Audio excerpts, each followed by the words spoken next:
وسلم وعلى آله وأصحابه أجمعين. أعوذ بالله من الشيطان الرجيم. بسم الله الرحمن الرحيم.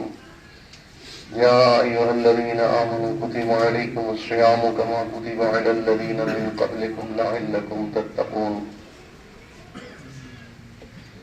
میرے قابل احترام علماء کرام، میرے معزز مسلمان بھائیوں، بچوں، میری بہنوں اور بیٹیوں، جس کام کے لیے آپ کو دعوت دی جاتی ہے اور آپ اپنے آپ کو پابند کرتے ہیں اس دعوت کے سمجھنے کے بعد، جس کو بیعت کہتے ہیں، تو اس سے مقصود دنیا کے اندر تقویٰ کو سمجھنا اور اس کے راستے پر چلنا. تقویٰ اور ہدایت دونوں ایک دوسرے کے متبادل ناموں کا نام ہے. اس کو ہدایت بھی کہتے ہیں، اور اسی ہدایت کا جو فائدہ دنیا کے اندر ہمیں محسوس ہوگا وہ تقویٰ کی شکل میں ہوگا. یا ہدایت کے اندر ہم نے جو اعمال اختیار کرنے ان کو تقویٰ کہتے ہیں، اور اس کے فائدے اور ثمرات ہمیں دنیا کے اندر الگ اور آخرت کے اندر الگ اللہ تعالیٰ نے عطا فرمائے. عام لفظوں میں تقویٰ کہتے ہیں پرہیز کرنے کو، ڈرنے کو بھی کہتے ہیں، اللہ سے ڈرنے کو بھی تقویٰ کہتے ہیں، بچنے کو بھی تقویٰ کہتے ہیں، پرہیز کرنے کو بھی تقویٰ کہتے ہیں. یہ جس مقصد کے لیے زمین پر اتارے گئے انسان خاص طور پہ، تو ہم نے کچھ چیزوں کو چھوڑنے سے پرہیز کرنے والے کام جو ہیں، جن کو ہم کرنے والے کام کہتے ہیں، احکامات، اوامر، جیسے نماز ہے، روزہ ہے، حج ہے، زکوٰۃ ہے. اسی طریقے سے وہ مخلوقات کے حقوق ہیں، والدین کے، بہن بھائیوں کے، بیوی بچوں کے، مسلمانوں کے. تو ان کے جو حقوق ہم نے ادا کرنے، ان سے روکیں گے تو ان کو روک نہیں سکتے. ہم ان کے رکنے سے بچنا ہے، وہ ادا کرنا ہے. اور دوسرا وہ کام بھی ہم نے نہیں کرنا جس سے اس دنیا کے اندر ہمیں کسی قسم کا نقصان پہنچے اور آخرت میں بھی پہنچے. اس کو گناہ کہتے ہیں. تو گناہ سے بچنے کا نام بھی پرہیز، تقویٰ ہے. نیکی کو چھوڑنے کا نام بھی تقویٰ ہے. دونوں ایک دوسرے کا مترادف الفاظ ہیں. یہ اسی کی محنت ہے جس کے لیے یہاں دعوت دی جاتی ہے. علماء بھی اسی موضوع کے اوپر بیانات فرماتے ہیں اپنے اپنے دور میں. یعنی ان کے بیانات اس بات پر ہوتے ہیں کہ مسلمانوں کے اندر کون کون سی ایسی نافرمانیاں پیدا ہو گئی ہیں، یا کون سے ایسے اعمال ہیں جن کو مسلمانوں کو کرنا چاہیے لیکن نہیں کرنے، اس کی وجہ سے ہمیں نقصان ہو رہا ہے. تو اسی کو ہدایت بھی کہتے ہیں، اسی کو شریعت بھی کہتے ہیں. تو یہ تقویٰ کے کو سمجھنے کے لیے ہمیں ذرا تھوڑا سا پیچھے، یہ روزے چونکہ رمضان شریف کا مہینہ آ رہا ہے، تو اس کے اندر اللہ تعالیٰ نے یہ جو اللہ تعالیٰ ہم سے محنت کروانا چاہ رہے ہیں، اس کا تعلق بھی ہمارے اندر یہ تقویٰ پیدا کرنا ہے، خدا خوفی. اور پھر ہم اس مہینے کے اندر جو محنت ہم نے کرنی ہے، اس سے ہم 11 مہینے اگر اس محنت کو سمجھ کے کر لیں تو 11 مہینے امید ہے کہ ہم اللہ کی نافرمانی جان بوجھ کر کے نہیں کریں گے، اور اگر کر لیں گے تو فوراً توبہ کر لیں گے، اور کرنے والے کاموں کو بھی سستی اور غفلت کی وجہ سے نہیں چھوڑیں گے. تو اللہ تعالیٰ ہمیں یہ محنت کروانا چاہ رہے ہیں. یہ جو دنیا میں انسان ہدایت پر چلتا ہے، تو اللہ تعالیٰ نے ہمیں دو چیزوں سے پیدا کیا. ایک تو ہمارا یہ جسم جو ہمیں نظر آ رہا ہے سامنے، گوشت کا، ہڈیاں، گوشت. اور ایک اس جسم کے اندر وہ حرارت اور حرکت ہے، طاقت ہے جو ہمارے جسم کو زندہ کیے ہوئے، اس کو روح کہتے ہیں. تو ہم جسم اور روح کا مجموعہ ہے. دونوں چیزیں مل کے ہم زندہ ہیں. ان دونوں کے کام الگ الگ ہیں. دیکھنے میں تو جسم کام کرتا ہے، لیکن پیچھے اس کو جو طاقت مہیا کرتی ہے وہ روح کرتی ہے. اگر روح بھی جسم کے اندر غفلت ہے، اللہ تعالیٰ کی نافرمانی کے اثرات اللہ تعالیٰ نے جسم کے ظاہر کے اندر رکھے، ہمارے جسم کے اندر رکھے، اور روح کے اندر اللہ تعالیٰ نے اپنی اطاعت اور فرما برداری اس کی خمیر اور گٹی میں اللہ تعالیٰ نے رکھی. بظاہر یہ دونوں ایک دوسرے کی ضد ہیں. وہ یوں سمجھیے کہ نفس جو ہے، وہ ہمارا جسم جو ہے وہ اپنی منمانی کرنا چاہتا ہے، اللہ کی نہیں سننا چاہتا. روح جو ہے وہ صرف اللہ ہی کی سننا چاہتی ہے، اپنی منمانی نہیں کرنا چاہتی. اب ان دونوں کو اللہ تعالیٰ نے یوں سمجھیے کہ نور اور ظلمت کو، اندھیرے اور روشنی کو اللہ تعالیٰ نے ایک ہی جگہ جمع کر دیا۔ تو یہ جو نفس ہے، جسم جو ہمارا ہے، کام اسی نے کرنا ہے۔ وہ ہدایت جو اللہ تعالیٰ نے اتاری آسمان سے، شریعت اور دین جو اتارا، اس ہدایت کے اوپر چلنا تو جسم نے ہے، کیونکہ اعمال تو ہمارا جسم کرتا ہے، لیکن روح کے اندر اتنی طاقت نہیں کہ وہ جسم سے ہدایت والا کام کروا سکے۔ تو اب یہ جو عبادات ہیں، روزہ ہو گیا، نماز ہو گئی، زکوٰۃ ہو گئی، حج ہو گئی، وہ کام جو اللہ تعالیٰ نے اپنے ذات کے لیے کرنے کے لیے کہے ہیں، جن کو ہم عبادات کہتے ہیں، ان سب کے اندر نتیجہ ایک ہی ظاہر ہوتا ہے۔ وہ کیا ظاہر ہوتا ہے کہ ہم نماز پڑھیں، روزہ رکھیں، زکوٰۃ ادا کریں، حج کریں، جہاد کریں۔ تو اس سے ہوگا کیا؟ جب ہم اللہ کا حکم سمجھ کے اس کام کو زبردستی کریں گے تو جسم کے جو جسم ہے یہ اپنی مرضی کرنا چھوڑ دے گا اور اللہ تعالیٰ کے احکامات کو آہستہ آہستہ قبول کرنے لگ جائے گا۔ اور اسی وقت ساتھ ہی ساتھ جب ہم اس حکم پر عمل کریں گے تو نہ صرف روح خوش ہوگی، بلکہ اس کو جو اللہ تعالیٰ کی رحمت جو اس کے اوپر اترے گی اس عبادت کو کرنے سے، تو روح کے اندر اتنی طاقت آنے لگ جائے گی کہ پھر وہ روح جو ہے وہ نفس کو جب روح نفس سے زیادہ طاقتور ہو جائے تو پھر وہ نفس کو اپنی منمانی نہیں کرنے دے گی۔ یہ ہے ہماری ہدایت کا سامان جو اللہ تعالیٰ نے ہماری دنیا کے اندر ہے۔ اسی وجہ سے اللہ والوں کی جو محنت ہے وہ روح کے اوپر ہے۔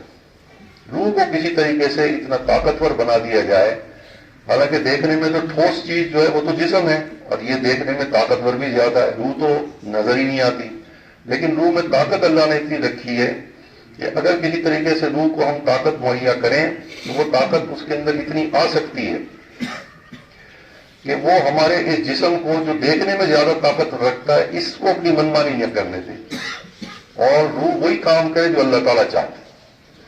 اس کو سمجھنے کے لیے گاڑی دیکھ لیں، گاڑی تو ٹھوس لوہے کی چیز ہے، لیکن اس کو جو چلانے والی چیز ہے وہ بہت ہی ہلکی پھلکی ہے، جس کو پیٹرول کہتے ہیں۔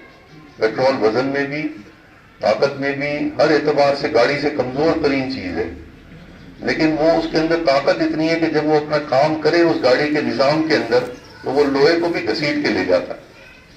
بالکل اسی طریقے سے ہماری روح کو سمجھے۔ یہ جو عبادات ہیں، نماز ہے، روزہ ہے، حج ہے، زکوٰۃ ہے، ان سب کے اندر ہمارے جسم اور روح کو جو فائدہ پہنچتا ہے وہ ایک ہی جیسا ہے۔ جب وہ عبادت کریں گے ہمارا جسم جو ہے وہ بغاوت چھوڑ دے گا آہستہ آہستہ، اور اللہ کا کہنا ماننے لگ جائے گا۔ وہ کیوں کہ ساتھ ہی عبادت، اللہ کا حکم ماننے کے ساتھ ہی روح کو اللہ تعالیٰ خاص طاقت عطا کریں گے، اور روح جب طاقت پکڑے گی، نفس تو ہمارا جسم تو شاید زبردستی نماز پڑھے، لیکن زبردستی نماز پڑھنے میں بھی جو رحمت اترے گی نماز کے اندر، وہ روح کو اتنی طاقت دے دے گی کہ وہ اگلی نماز پڑھوانے کے لیے اس جسم کو طاقت مہیا کر دے گی۔ یہ ہے ہمارا طریقہ کار جو اللہ تعالیٰ نے ہمیں عطا کیا۔ حتیٰ کہ ایک وقت ایسا آئے گا کہ روح اور جسم دونوں ایک ہی سمت میں سفر کریں گے۔ اس کو کہتے ہیں نفس مطمئنہ، یعنی پھر جسم جو ہے وہ بھی 100% روح کی موافقت کرنے لگ جاتا ہے ہدایت کے اندر۔ جیسے روح خوش ہوتی ہے ہدایت پر چلنے سے، ایسے ہی جسم بھی اتنا ہی خوش ہونے لگ جاتا ہے، پہلے نہیں خوش ہوتا۔ یہ ہے ہدایت کے اندر جو محنت کرنی ہے، یہ محنت خانقاہوں کے اندر اصل محنت یہ ہوتی ہے، تزکیہ جس کو کہتے ہیں۔ حضور صلی اللہ علیہ وسلم یہ محنت لے کر کے انسانیت کے پاس، اس کو تزکیہ کہتے ہیں۔ اس محنت کا خلاصہ یہ ہے جو میں سمجھانے کی کوشش کر رہا ہوں کہ اس کے اندر یہ صحبت سے بھی روح طاقت پکڑتی ہے، اور ہر عبادت سے، اللہ کے ذکر سے، نماز سے روح کو طاقت ملنے لگ جاتی ہے، اور جسم اپنی بغاوت اور دشمنی اللہ تعالیٰ کے ساتھ چھوڑنے لگ جاتا ہے۔ حتیٰ کہ ایک وقت آتا ہے کہ جسم بھی روح کی موافقت کرتا ہے اور اللہ کی ہر ہدایت کو خوشی کے ساتھ قبول کرنے لگ جاتا ہے۔ روح تو پہلے ہی کر رہی تھی لیکن روح کمزور تھی، اور جسم کی ضرورت جو ہے، اس کی طاقت جو ہے وہ اللہ تعالیٰ نے دنیا کی چیزوں کے اندر رکھی ہے، کھانے کے اندر، پینے کے اندر۔ یہ جسم جو ہے یہ ان چیزوں سے خوش ہوتا ہے جو چیزیں اللہ نے اس کے لیے دنیا میں پیدا کی ہیں۔ کپڑے ہیں، اچھے کپڑے، اچھی سواریاں، مال و دولت کے ڈھیر، اچھی رہائش، یہ جسم کی ساری کشش اس طرف ہے، اور روح کی ساری کشش ہدایت کے اوپر ہے۔ تو روح جو ہے آہستہ آہستہ جب طاقت پکڑتی ہے تو اس نفس کی توجہ دنیا کے اسباب سے ہٹاتی ہے. اللہ تعالیٰ نے ہمیں زمین پر بھیجنے سے پہلے جنت کے اندر ہمارے والد حضرت آدم علیہ السلام کو یہ ساری چیزیں دکھائیں. جنت کی ساری نعمتیں جو اللہ نے ہمارے جسم کے لیے پیدا کی، کہا کہ دیکھ لو یہ سب تمہاری پسند کے مطابق میں نے یہ جگہ بنائی ہے اور یہی تمہیں میں نے رکھنا ہے. اور تمہارا جسم اور نفس اتنی پسندیدہ چیزیں سوچ بھی نہیں سکتا جو میں نے اس کے لیے رکھی. وہ دکھا دیا نقشہ سارا اور وہاں کا ماحول بھی دکھا دیا. یعنی یہ تسلی بھی دے دی کہ یہ نعمتیں چھیننے والی نہیں ہیں، ان کا خوف اور غم نہ کرنا. جس کو میں نے جنت دے دی، یہ نعمتیں دے دی، وہ ہمیشہ ہمیشہ رہے گا اس کے. یہ دکھانے کے بعد پھر اللہ تعالیٰ نے ہم سے چونکہ ایک بہت بڑا کام لینا تھا، وہ اللہ نے ہمیں زمین کے اوپر بھیجا. اور وہ کام کیا لینا تھا؟ وہ کام یہ لینا تھا کہ اللہ تعالیٰ زمین کو بھی ماحول کے اعتبار سے ایسے ہی بے خوف اور امن رکھنا چاہتے تھے جیسے جنت کا ماحول تھا. اور یہ ہم نے دنیا کو پر امن رکھنا تھا انسانوں نے، اور کسی مخلوق کے اندر اللہ نے یہ صلاحیت نہیں رکھی تھی. یعنی جو جنت کا ماحول ہمارے حضرت آدم علیہ السلام کو دکھایا تھا، اللہ تعالیٰ نے فرمایا تم زمین پر اتر جاؤ، زمین پر میری طرف سے ہدایات آئیں گی، ان ہدایت کی تم پیروی کرو گے تو جنت میں میں چاہتا ہوں زمین پر بھی تم میری مخلوق کے لیے وہ ماحول پیدا کرو اور میری مخلوق کو بھی پر امن اور خوش رکھو. کیونکہ یہ مخلوق جنت میں نہیں جائے گی سوائے انسانوں اور جنوں کے. تو ان کو زمین کے اوپر جنت کا ماحول دینے کے لیے میں تمہیں ہدایات دے رہا ہوں. کیونکہ اللہ تعالیٰ نے پھر ہدایت کے لیے قرآن مجید میں اس کے فائدے بیان کیے. فرمایا کہ دیکھو میری جو ہدایات آئیں گی تمہاری طرف سے، اس کا ایک فائدہ تو یہ ہوگا کہ زمین کے اوپر اگر تم میری ہدایت پر عمل کرو گے تو دنیا میں تمہیں کسی بھی چیز کا خوف اور غم نہیں ہوگا. خاص طور پہ اسباب کا کوئی خوف اور غم نہیں ہوگا، کیونکہ انسان کے جسم کی ضرورت ہے. سواریاں، بیوی، بچے، مال و دولت، دنیا کے اندر انسان کھانا پینا، یہ تو ضرورت ہے جسم کی. تو فرمایا کہ میری ہدایت کے اوپر اگر عمل کرو گے تو اسباب کے چلے جانے کا اور رہ جانے کا نہ کوئی خوف ہوگا نہ کوئی غم ہوگا. اور تمہاری وجہ سے سارا ماحول پر امن رہے گا، وہ بھی بے خوف اور غم رہے گا. جن کے ساتھ تم رہو گے، ہدایت کے اوپر عمل کرو گے، تمہاری ذات سے وہ بھی بے خوف اور غم رہیں گے. دوسرا فائدہ یہ ہوا کہ میری ہدایت پر عمل کرو گے تو میں زمین کے اوپر ہر مشکل کے اندر، جب بھی مشکل تمہارے اوپر کو آئے گی، آزمائش آئے گی میری طرف سے، اس مصیبت کے اندر نکلنے کا راستہ میں خود تمہارے لیے پیدا کروں گا. دوسرا فرمایا کہ میں تمہارے لیے ہر کام کے اندر آسانی پیدا کر دوں گا اگر تم ہدایت کے مطابق چلو گے. خود ہدایت پر چلنے میں بھی آسانی پیدا کر دوں گا. ایک پیغمبر تھے، ان کو اللہ تعالیٰ نے فرمایا کہ صبح جو 3 چیزیں تمہیں نظر آئیں ان پر عمل کرنا. پہلی چیز، جو بھی تم اٹھنے کے بعد جس پر تمہاری نظر پڑے اس کو کھا لینا. دوسری چیز یہ کہ اگر کوئی چیز تم سے پناہ مانگے تو اس کو پناہ دے دینا. ایک اور چیز بھی فرمائی، جب وہ صبح اٹھے تو پہلی نظر ان کی پڑی کہ ان کے سامنے گھر کے ایک بہت بڑا پہاڑ تھا. اب اللہ تعالیٰ کا حکم یہ تھا کہ جو چیز پہ پہلی نظر پڑے اس کو کھا لینا ہے. اب پہاڑ کو کیسے کھایا جائے، لیکن چونکہ پیغمبر تھے اٹھے اور چل پڑے پہاڑ کو کھانے کے لیے. اب وہ جیسے جیسے، کیونکہ ان کا ارادہ تھا پہاڑ کو کھانے کا، جیسے جیسے وہ پہاڑ کے قریب چلتے گئے تو پہاڑ کی بلندی چھوٹی ہونی شروع ہو. جب وہ بالکل اس کے دامن میں پہنچے تو پہاڑ غائب تھا. وہاں ایک حلوے کا دشت پڑی ہوئی تھی، تھال پڑا ہوا تھا گرم گرم حلوے کا. انہوں نے وہ حلوہ کھا لیا، کیونکہ وہ تو پہاڑ کو دیکھ رہے تھے کہ یہ پہاڑ حلوے میں تبدیل ہو رہا ہے. اس طرح سے دوسرے چیز پر بھی عمل کیا انہوں نے.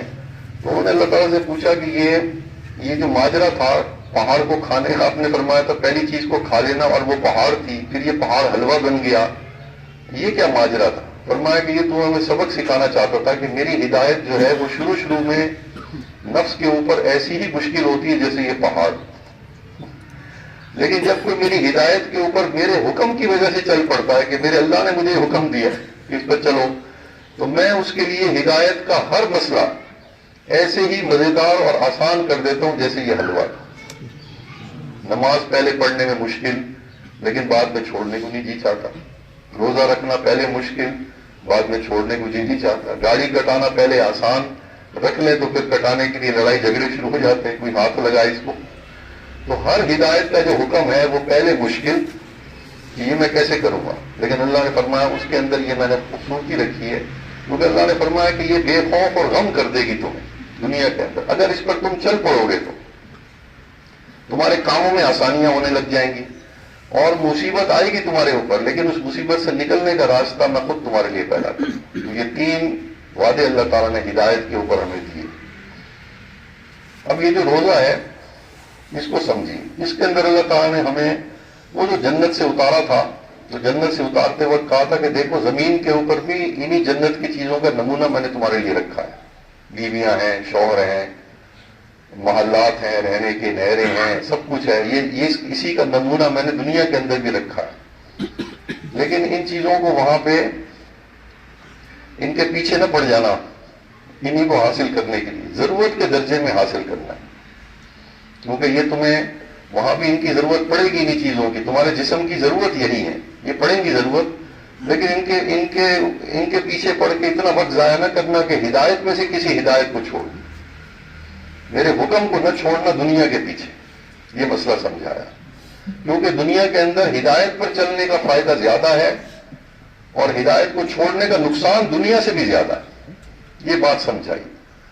اب یہ جو روزہ ہے اس کے اندر اللہ تعالیٰ ہمیں یہی فرق سمجھانا چاہتے ہیں۔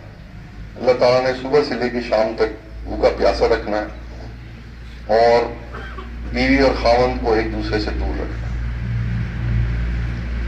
بات یہ سمجھانا چاہ رہے ہیں کہ یہ دنیا کے اندر تمہاری کشش، ہر چیز کو جس کو تم دیکھتے ہو دنیا میں کہتے ہو یہ بھی میرے پاس آ جائے، لیکن ایک بات اللہ تعالیٰ سمجھانا چاہ رہے ہیں کہ دنیا میں نے تم سے کہا تھا کہ دنیا کی چیزیں صرف ضرورت کے درجے میں رکھی ہیں، میں نے عیاشی کے لیے نہیں رکھی۔ تو اب روزے میں اللہ تعالیٰ یہ بات سمجھانا چاہ رہے ہیں کہ ایک انسان کی ساری زندگی میں دنیا کی چیزوں میں سے ضرورت کن کن چیزوں کی اور کتنی ہے؟ 3 ہی چیزیں صرف ضروری ہیں۔ کون سی؟ کھانا، پینا اور نسل بڑھانے کے لیے نکاح، بس یہ مسئلہ اللہ تعالیٰ میں سمجھانا چاہ رہے ہیں کہ جس کے پیچھے ہم صبح سے شام تک اپنا وقت ضائع کر رہے ہیں وہ ضرورت نہیں ہے تمہاری، کیونکہ اگر کسی آدمی کو کھانا اور پینا ملتا رہے اور گناہ سے بچنے کے لیے بیوی اور خاوند اس کے پاس ہو، اولاد کے پھیلانے کے لیے، میں آپ سے پوچھتا ہوں اگر اس کے پاس ساری زندگی ایک ہی جوڑا ہو، وہ پھٹ جائے تو اللہ اس کو دوسرا کپڑا دے دیں، اور اس کو 100 سال کی زندگی دیں، وہ ایک کپڑے میں گزارا کر لے گا کہ نہیں 100 سال تک؟ یہ مسئلہ اللہ تعالیٰ سمجھانا چاہ رہے ہیں سر۔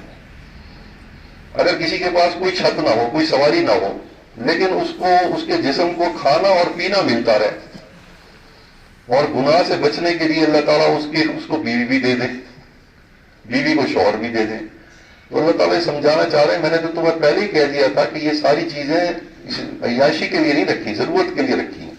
ان میں سے بھی ضرورت جو ہے تمہاری وہ صرف کھانا پینا اور نکاح ہے، بس باقی کوئی چیز تمہیں نہ ملے زندہ تم رہ جاؤ گے، ہوگا کچھ نہیں تمہیں۔ اور جس چیز کے لیے تمہیں بھیجا گیا تھا ہدایت کے لیے، ان میں سے کسی چیز کی بھی ضرورت نہیں ہے۔ نماز پڑھنے کے لیے سوائے اتنا کپڑے کی ضرورت ہے جس سے آپ اپنا سطر ڈھانپ لیں، وضو کے لیے پانی کی ضرورت ہے، وہ پینے کے لیے بھی کافی ہے آپ کے لیے، اور اتنا کھانا چاہیے کہ آپ کھڑے ہو کے نماز پڑھ لیں، اتنا کھانا آپ کی ہماری ضرورت ہے کہ ہمیں اتنی طاقت ملتی رہے کہ ہم کھڑے ہو کے فرض ادا کر لیں۔ حج کے لیے بھی یہی کچھ ہے، جہاد کے لیے بھی یہی کچھ ہے۔ تو اللہ تعالیٰ نے ہمیں یہ بتایا کہ ہدایت جو میں تمہیں دی ہے، اس ہدایت کے لیے یہ دنیا کے اسباب جو ہیں یہ ضروری نہیں ہے ان میں سے تمہارے پاس یہ ساری چیزیں ہیں، باقی ساری چیزیں تمہیں میرے ہدایت کے اوپر عمل کرنے میں تمہاری خدمت کر رہی ہیں۔ سورج بھی تمہیں وقت بتا رہا ہے، نمازوں کے اوقات بتا رہا ہے، چاند بھی تمہاری خدمت کر رہا ہے، مہینوں کے اوقات تمہیں بتا رہا ہے، ستارے رات کے وقت تمہیں سفر کرنے کے اندر راستہ بتانے میں مدد کر رہے ہیں۔ یہ فرمایا سب کچھ تمہارے لیے پیدا کیا گیا، یہ تمہاری خدمت کر رہے ہیں، لیکن کس لیے؟ تمہارے لیے ہدایت جو میں نے بھیجی ہے، اس ہدایت میں کوئی نہ کوئی مخلوق تمہاری مدد کر رہی ہے۔ یہ مسئلہ اللہ تعالیٰ نے ہمیں سمجھایا روزے کے اندر کہ جن چیزوں کے ہم پیچھے پڑے ہوئے ہیں دنیا کے اسباب اکٹھے کرنے کے لیے، یہ ہماری ضرورت سے زیادہ جو ہے وہ ہماری توجہ ہدایت سے ہٹا دے گی، اور ایسا ہم دیکھتے بھی اپنی زندگی میں۔ اس لیے فرمایا کہ یا ایھا الذین انما اموالکم واولادکم فتنہ، کہ مال جو ہے، جب انسان کے پاس مال آتا ہے، مال کہتے ہیں ایسی چیز جس کی طرف نفس کشش کرتا ہے، کھینچتا ہے، طبیعت اس کی کھینچتی ہے، اور مال چونکہ ایسی بنیادی چیز ہے کہ اس سے وہ تمام دنیا کی ضروریات پوری کر سکتا ہے۔ فرمایا کہ یہ تمہارے لیے آزمائش ہے۔ پھر اللہ تعالیٰ نے ہمیں مزید یہ مسئلہ سمجھانے کے لیے دوسری جگہ فرمایا کہ دیکھو، اگر تم بہت زیادہ دنیا کی چیزوں کی طرف متوجہ ہوگے تو جو چیز سے تم دنیا کی چیزوں سے جو چیز لذت اٹھاتی ہے وہ روح نہیں اٹھاتی، جسم اٹھاتا ہے۔ فرمایا کہ دیکھو، میں تمہیں یہ بات سمجھانے کے لیے پھر ضرور تمہیں خوف میں بھی مبتلا کروں گا، بھوک بھی تمہارے اوپر مسلط کروں گا، جان اور مال کا نقصان، بیماریاں بھی پیدا کروں گا تمہارے جسم کے اندر، یہ بتانے کے لیے کہ یہ ساری چیزیں ضرورت نہیں ہیں۔ اصل ضرورت کیا چیز ہے؟ ہدایت کے اوپر رہنا۔ اس لیے فرمایا بشر الصابرین، صابر کہتے ہیں ایسے شخص کو جس کی توجہ ہو ہی صرف ہدایت کے اوپر، دنیا کے اسباب کے اوپر نہ ہو۔ مل گیا تو ٹھیک ہے، نہیں ملا تو ٹھیک ہے، کوئی حرج نہیں، کیونکہ ہمارا اصل کام جس کے لیے ہم بھیجے گئے ہیں وہ شریعت اور ہدایت کے مطابق زندگی گزارنا ہے، اور جب تک اللہ تعالیٰ نے زندہ رکھنا ہے یہ ساری کفالت اور ذمہ داری اس نے اپنے ذمے پہلے ہی لے لی۔ صحابہ 50 دن کا سفر ہے، غزوہ تبوک میں سخت گرمی کا موسم ہے، 2 صحابہ 24 گھنٹے میں ایک کھجور کے اوپر گزارا کر رہے ہیں۔ زندہ رہ گئے کہ نہیں بھائی؟ کمزوری کے ساتھ زندہ رہے یا طاقت کے ساتھ واپس؟ بتا دیا کہ ضرورت اصل میں جب پوری کرنا چاہوں ضرورت تو میں آدھی کھجور میں پورے تمہارے جسم کو 24 گھنٹے طاقت دے سکتا ہوں۔ ہدایت اصل چیز ہے، اس کی طرف متوجہ رہو، باقی چیزیں تو میں نے تمہارے لیے خود آسانی پیدا کرنی۔ ہدایت کے لیے اللہ تعالیٰ نے جگہ جگہ قرآن میں فرمایا وَمَن يَتَّقِ اللَّهَ يَجْعَل لَّهُ مَخْرَجًا وَيَرْزُقْهُ مِنْ حَيْثُ لَا يَحْتَسِبُ، اگر تم نافرمانی سے بچتے رہو گے اور کرنے والے کاموں کو بھی نہیں چھوڑو گے تو میں ہر مصیبت کے اندر تمہارے لیے نکلنے کا راستہ خود پیدا کروں گا، ایسی جگہ سے تمہیں روزی دوں گا جو تمہارے وہم و گمان میں بھی نہیں ہوگی۔ ایک اللہ والے تھے 40 سال تک ان کی غذا جو تھی وہ ایک بادام تھا 24 گھنٹے میں۔ وَيَرْزُقْهُ مِنْ حَيْثُ لَا يَحْتَسِبُ، ایسی جگہ سے روزی دوں گا تمہیں تمہارے وہم و گمان میں، ایک بادام تمہارے لیے ایک مکمل کھانے کا کام دے گا 24 گھنٹے۔ سرخ و سفید تھے وہ، ایک بزرگ تھے، انہوں نے 12 سال تک پانی کا ایک گھونٹ بھی نہیں پیا، زندہ رہے، ایک گھونٹ بھی نہیں پی، وہ کہتے پانی پینے کا جی نہیں چاہتا۔ وَمَن يَتَّقِ اللَّهَ يَجْعَل لَّهُ مَخْرَجًا وَيَرْزُقْهُ مِنْ حَيْثُ لَا يَحْتَسِبُ۔ روزی کا مطلب یہ نہیں کہ ہمیں کوئی چیز مل جائے اس کو رزق کہتے ہیں، بھوکا بھی تو روزی ہے کہ نہیں ہے؟ بھوک بھی رزق ہے، یاد رکھیے۔ دنیا میں جو چیز اللہ تعالیٰ نے ہمارے لیے پسند کی ہے اس کو رزق کہتے ہیں۔ کبھی وہ بھوکا رکھ کے روزی دیتا ہے۔ میں آپ کو ایک واقعہ سنایا تھا کہ ابھی ایک سمندر میں، یورپ کے قریب سمندر میں کشتی والے شکار کر رہے تھے، کشتی سے سمندر میں مچھلیاں پکڑ رہے تھے، ان کو ایک لاش تیرتی ہوئی نظر آئی، ایک عورت کی۔ انہوں نے، کیونکہ وہ تیر رہی تھی سمندر کے اوپر اور گہرے سمندر میں تھی، وہ اس کے قریب پہنچے، دیکھا تو ایک عورت تھی اور وہ بالکل ایسے تیر رہی تھی جیسے پھٹے کے اوپر تیر رہی تھی۔ پھر انہوں نے اس کو اٹھایا، جب کشتی میں لایا تو معلوم ہوا کہ وہ زندہ ہے۔ انہوں نے اس کو سانس وغیرہ دی، اس کے کچھ ہوش آئے، وہ گھبرا گئی بیچاری، اور اچھی بڑی صحت مند عورت۔ انہوں نے کہا بھائی تم کون ہو، کہاں سے آئی ہو؟ پہلے تو اس نے پوچھا تم کون ہو، تم کس علاقے میں؟ انہوں نے بولا ہم فلاں یورپ کے فلاں سمندر میں ہم یہاں شکار کر رہے ہیں اور ساحل یہاں سے اتنے کلومیٹر دور ہے۔ وہ عورت بڑی پریشان، سوچتی رہی، کہنے لگی 2 سال پہلے میں فلاں ملک کے سمندر پہ کنارے پہ اپنے بچوں کے ساتھ سمندر دکھانے آئی تھی، مجھے چکر آئے تھے 2 سال پہلے اور میں سمندر میں گر گئی تھی، مجھے آج ہوش آیا، 1 گرام بھی اس کا وزن کم نہیں ہوا۔ وَيَرْزُقْهُ مِنْ حَيْثُ لَا يَحْتَسِبُ۔ یہ روزی صرف کھانے پینے کپڑے کا نام نہیں، بھوک بھی روزی ہے، ننگا رہنا بھی روزی ہے۔ رزق کا مطلب ہم نہیں سمجھتے، جاگنا بھی روزی ہے، ضروری نہیں کہ آرام آئے۔ اللہ نے فرمایا جو تقوی پہ چلے گا اس کو 3 چیزیں دنیا روزی کے اندر برکت دے دوں گا، بس روزی کے اندر برکت دے دوں گا. تھوڑی روزی ہوگی، جیسے میں نے کہا 25 سال تک پانی نہیں دیا تو پینے والی چیزوں میں برکت آ گئی کہ اس کو برکت کہتے ہیں. برکت کہتے ہیں چھپا ہوا فائدہ، ایسا فائدہ جس تک انسان کی عقل نہ پہنچ سکے کہ یہ چیز اتنا فائدہ دے سکتی ہے ہمیں. ایک بادام 24 گھنٹے ایک آدمی کو زندہ رکھے 40 سال تک، عقل میں آتی ہے بات؟ اس کو کہتے ہیں برکت. اللہ تعالیٰ نے تقوی اور ہدایت کے اوپر چلنے میں قرآن میں وعدہ کیا روزی کے بارے میں برکت کا، اور حالات کے اعتبار سے وعدہ کس چیز کا کیا ہے؟ خوف اور غم نہیں ہوگا، ٹینشن فری زندگی گزرے گی تمہاری، بالکل زیرو ٹینشن ہوگی، بلکہ مائنس ہوگی ٹینشن،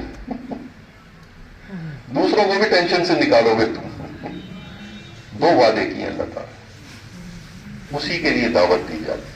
یہ جو مہینہ آ رہا ہے اس کے اندر اب ایک مسئلہ تو اللہ تعالیٰ نے ہمیں یہ سمجھایا بھوکا پیاسا رکھ کے کہ دیکھو جب جسم کو غذا نہیں ملتی، پہلا روزہ دوسرا روزہ 30 جیسے جیسے روزے گزرتے چلے جاتے ہیں تو مسلسل جسم کے جسمانی کمزوری کی وجہ سے انسان کے اندر پھر نافرمانی کی طاقت ویسے بھی کم ہونے لگ جاتی ہے. یہ انسان ہر کوئی محسوس کرتا ہے. اور تراویح کی نماز میں ہونا تو چاہیے تھا کہ عشاء کی نماز بھی معاف ہونی چاہیے تھی. اصول سارا دن تو اللہ نے بھوکا پیاسا رکھا، پھر 20 رکعتیں اضافی پڑھوائیں کھڑے کر. سمجھ میں تو نہیں آتی تھی یہ منطق، لیکن مقصد کیا تھا کہ دن میں جسم کو کمزور کرنے کا مسئلہ سمجھے انسان، اس سے اس کو فائدہ کیا ہو رہا ہے، ضرورت سمجھے دنیا میں. میں نے اس کے لیے جو چیزیں رکھی ہیں اس کو یہ بات سمجھ میں آئے کہ مجھے دنیا میں بس اتنی چیزوں کی تو کوشش کرنی ہے، باقی جو اللہ تعالیٰ دے دیں ٹھیک ہے، نہ دے تو کوئی حل. اور اصل ضرورت کیا ہے؟ وہ روحانی طاقت.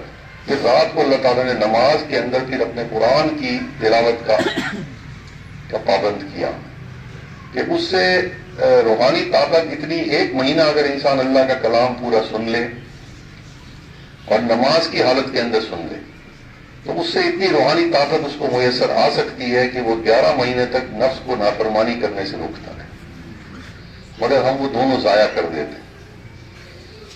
افطاری کرتے وقت ہماری کوشش یہ ہوتی ہے کہ شاید یہ ہماری زندگی کا آخری کھانا ہے. وہ جو مسئلہ اللہ تعالیٰ ہمیں سمجھانا چاہتے ہیں وہ مسئلہ ہم افطاری کے وقت بھول جاتے ہیں. اور تراویح کے اندر ظاہری بات ہے کہ اللہ نے قرآن سنوانا تھا، قرآن کی پھر ہم کیسے سنیں بھائی، تو نیند کے غلبے ہیں. تو اس کے لیے طریقہ یہ فقیر سمجھانا چاہتا ہے روحانی طاقت جو ہم ضائع، ہم دونوں فائدے نہیں اٹھاتے. کوشش کریں، اللہ تعالیٰ نے منع نہیں کیا حلال پاکیزہ غذا کھانے سے، لیکن یہ کہ آہستہ آہستہ اس کے اوپر کنٹرول کرنے کی کوشش کریں کہ لذت کے لیے افطاری نہ کریں، ضرورت پوری کرنے کے لیے. اور کبھی کبھار کھا بھی لیں پسندیدہ چیز، منع تو اللہ نے نہیں کیا ہونا، لیکن کب اس کو عادی نہ بنائیں. اگر اس روزے سے ہم نے، کیونکہ مہینے میں اللہ تعالیٰ نے یہ 1 مہینے کی محنت ہے جس کے اثرات 11 مہینے تک رہنے. دوسرا، جو تراویح کے اندر ہم روحانی طاقت کو نہیں حاصل کرتے، اس کا وجہ یہ ہے کہ ہم قرآن کو سنتے نہیں. قرآن جب تراویح پڑھی جائے تو آپ کوشش صرف یہ کریں کہ جو کچھ قاری صاحب پڑھ رہے ہیں الفاظ کو سننے کی کوشش کریں بس. اسی طرح سے جو تلاوت آپ کریں گے اپنی تلاوت رمضان شریف کے اندر، اس تلاوت کو بھی تعداد کے اوپر نہ کریں کہ میں نے ایک قرآن ختم کرنا، یہ ذہن سے نکال دیں. آپ قرآن مجید کو سن کر کے پڑھیں، اپنے کلام کو. جو آپ اپنا سپارہ پڑھیں گے، اپنا قرآن شریف پڑھیں گے، یہ میں آپ کو روحانی طاقت حاصل کرنے کا طریقہ سمجھا رہا ہوں. آپ ایک رکوع پڑھیں لیکن پورے رکوع کے الفاظ جو آپ کی زبان ادا کرے وہ آپ کے کان سنیں کہ آپ نے کون سا لفظ ادا کیا. اور اگر کوئی لفظ بھول جائے، آپ کا خیال ہٹ جائے، کسی اور طرف توجہ چلی جائے، پھر دوبارہ اس لفظ کو پڑھیں. میں قسم کھا کے کہتا ہوں، آپ ایک رکوع اس طرح سے سن کے پڑھیں، 10 سپاروں کے اوپر بھاری ہوگا. آپ کو اسی وقت محسوس ہوگا کہ آپ نے کچھ سنا ہے، اندر کوئی چیز گئی ہے آپ کے. ہم اصل میں وہ روحانی طاقت ضائع کر دیتے ہیں، کیونکہ اللہ کی رحمت اور طاقت اترتی ہے توجہ سے، سننے سے اترتی ہے.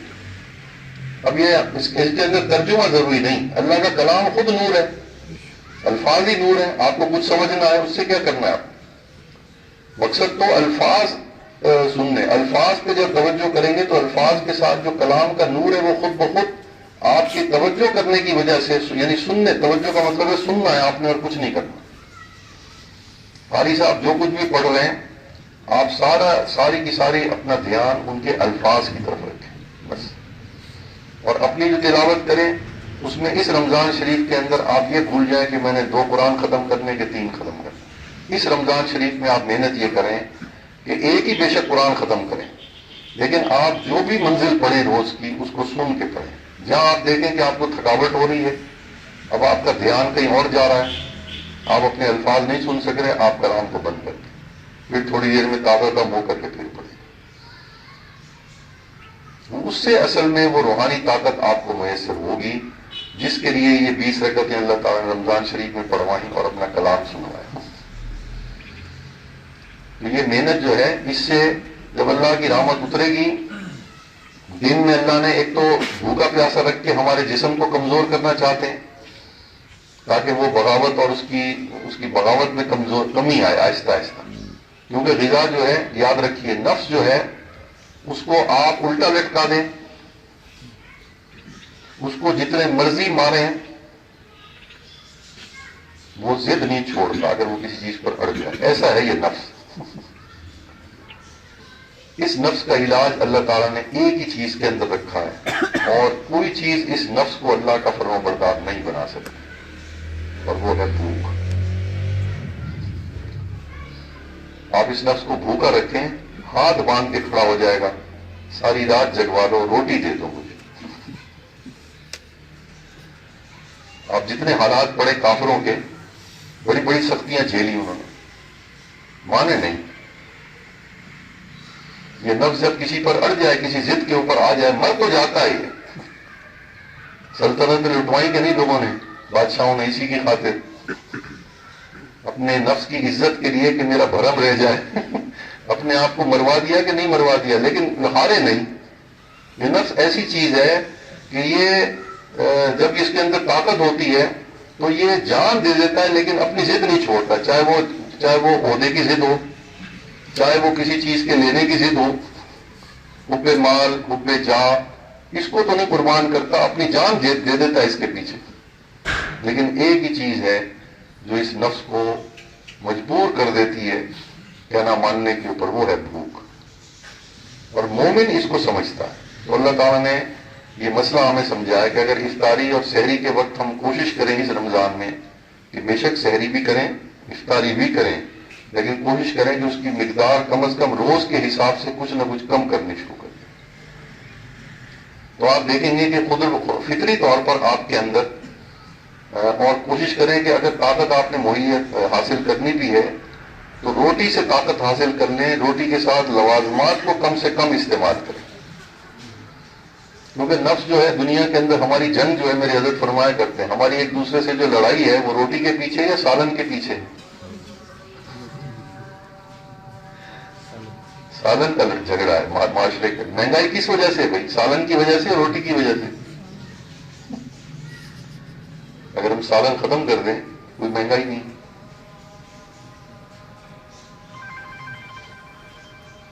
شریعت نے, صحابہ کرام نے, اولیاء کرام نے ہر قسم کے حالات میں گزارا کرنے کا طریقہ, اور سب سے زیادہ طاقت اللہ تعالیٰ نے روٹی میں رکھی ہے, اس سے زیادہ طاقت کسی چیز میں نہیں. سالن تو بچہ ہے بیچارہ اس کے سامنے. جس چیز میں اللہ نے جسم کے لیے کوئی طاقت نہیں رکھی اس کے پیچھے لڑائیاں ہیں ہماری, اسی کی وجہ سے مہنگائی ہے. اور جس چیز میں سب سے زیادہ طاقت رکھی ہے اس کو بغیر سستی چیز کے کھانے کو جی نہیں چاہتا ہمارا. لذت, سستی سے مراد لذت والی چیز کی. ہر چیز سمجھ میں آ سکتی ہے اگر ہم سمجھنا چاہیں. اللہ تعالیٰ ہمیں یہ بات سمجھا. وآخر دعوانا ہم بیت تازہ کر لیتے ہیں. بیت اس ارادے کو کہتے ہیں اپنے آپ کو ہدایت کے اوپر چلنا, چلاتے رہنا استقامت کے ساتھ, اور جو رکاوٹیں ہیں اس کو دور کرنے کی کوشش اور محنت کرنا. اس کام کو سیکھنے کے ارادے کا نام بیت ہے. اور محنت اور ارادہ بھی, محنت بھی اللہ تعالیٰ کی بتائی ہوئی ہے. پیر صرف آپ کو آپ کی رہنمائی کرتا ہے اور کچھ نہیں کرتا. مرشد آپ کی رہنمائی کرتا ہے, راستہ بتاتا ہے, طریقہ بتاتا ہے.